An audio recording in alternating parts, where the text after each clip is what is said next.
Now, I'm really starting to feel the whole Marineford atmosphere in Wano, whereas we have different groups doing different things and we skip away from one part to get to another part, each part being as important as the other. And that was sort of the atmosphere that you get from One Piece chapter 987 till the current chapter. From here on out, it's pretty much going to be a war and things are getting really spicy. If anything, I think the discussions are probably going to be one of the more fun aspects of all of this, just because of the different interpretation of what people think is happening. Now, even though I've been reading One Piece for a very long time, I never really read Marineford on a weekly basis to see how the community was reacting to all the things that transpired. And so this will be the first time for a lot of us to see a war arc happen on a week-to-week basis, and also the discussions that comes with it. So that's what I'm really looking forward to. But again, these last 3 chapters have been really amazing, and I'm excited because we all know that this is going to be a turning point for not just Wano or the Straw Hats, but for the entire One Piece world. And so I feel like this is sort of the beginning of the final war, because whatever happens in Wano is what will trigger this final or great war that Kaido was talking about. But let's get into One Piece chapter 987 and 988.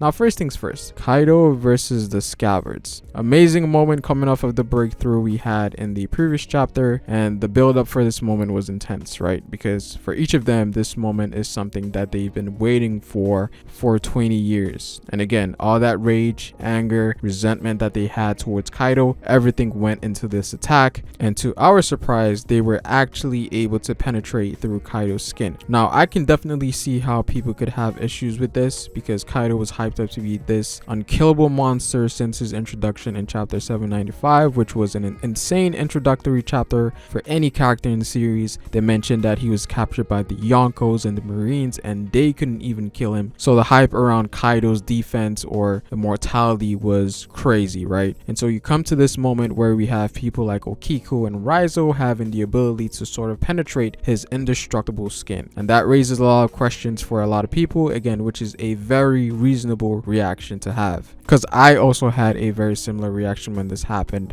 Like, how did all of them have the ability to penetrate through Kaido's skin when Kaido was supposed to be this invulnerable creature, especially for individuals who are not on his level, right, or his peers to say, like the other Yonkos and some of the admirals per se.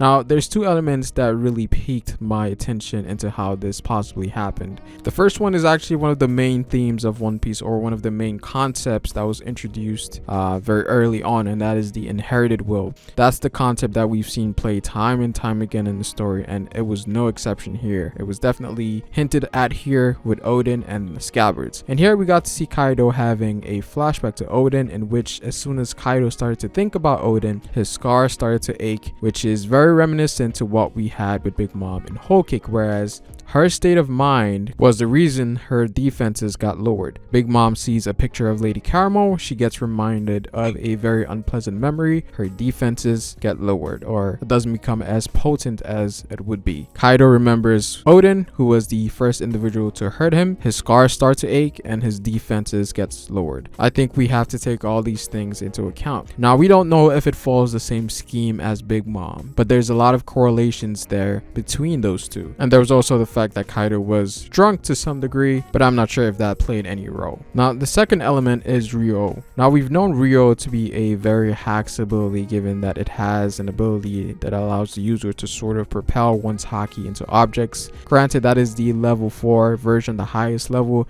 and I'm not sure what version these guys are using here, but I'm guessing that they are using the regular Ryo, which is normally used on swords. But something that was mentioned here that kind of separated from the usual was that when Kaido was getting attacked, Kaido mentions that they're using Oden's Ryo. Now, I might be going too deep here, but it was said in a way where it was specific and not generalized, even though Ryo seems to be an ability that should be generalized. Ryo doesn't necessarily belong to a specific individual, and in this case, it seems like Oden's Ryo was sort of separated from the usual. And it all goes back to a theory that I used to see ages ago, and this is a theory about how Oden is able to inscribe symbols on the poneglyph even though they're technically indestructible. Perhaps this is also some sort of of cutting technique that can bypass any sort of durability, and a very specific one at that, and a technique that he was able to pass down to the Scabbards in some way, shape, or form. Now it also goes back to the inherited will that I mentioned before, as this could be something that they inherited from Odin himself, in the same fashion that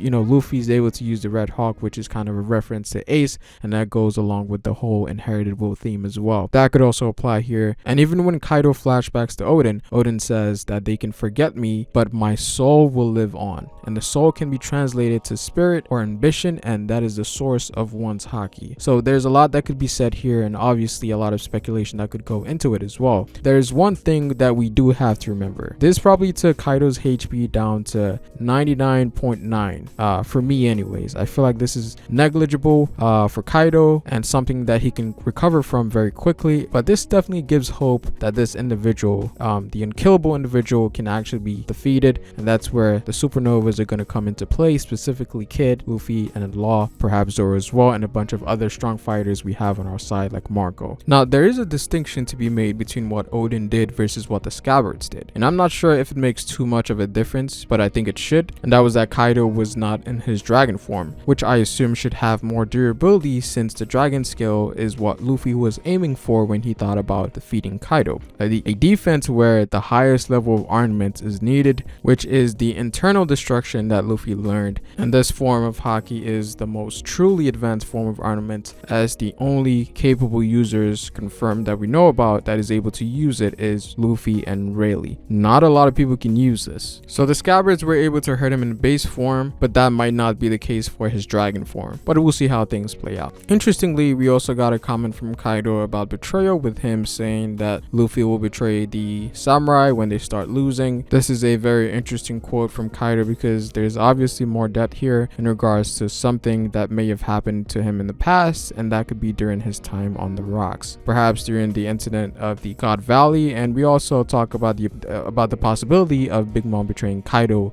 later in this arc at some point in time. But I think here Kaido kind of hints towards the idea that Big Mom might betray him as well, so I would assume that he's also very weary of Big Mom. So a very interesting dialogue we had here, and we also had Kinemon profess that Luffy is the person that will become Pirate King, which I think is the first non-Straw Hat to say that. So that was a great moment there. Kinemon is looking a lot more fiercer than I thought he was, right?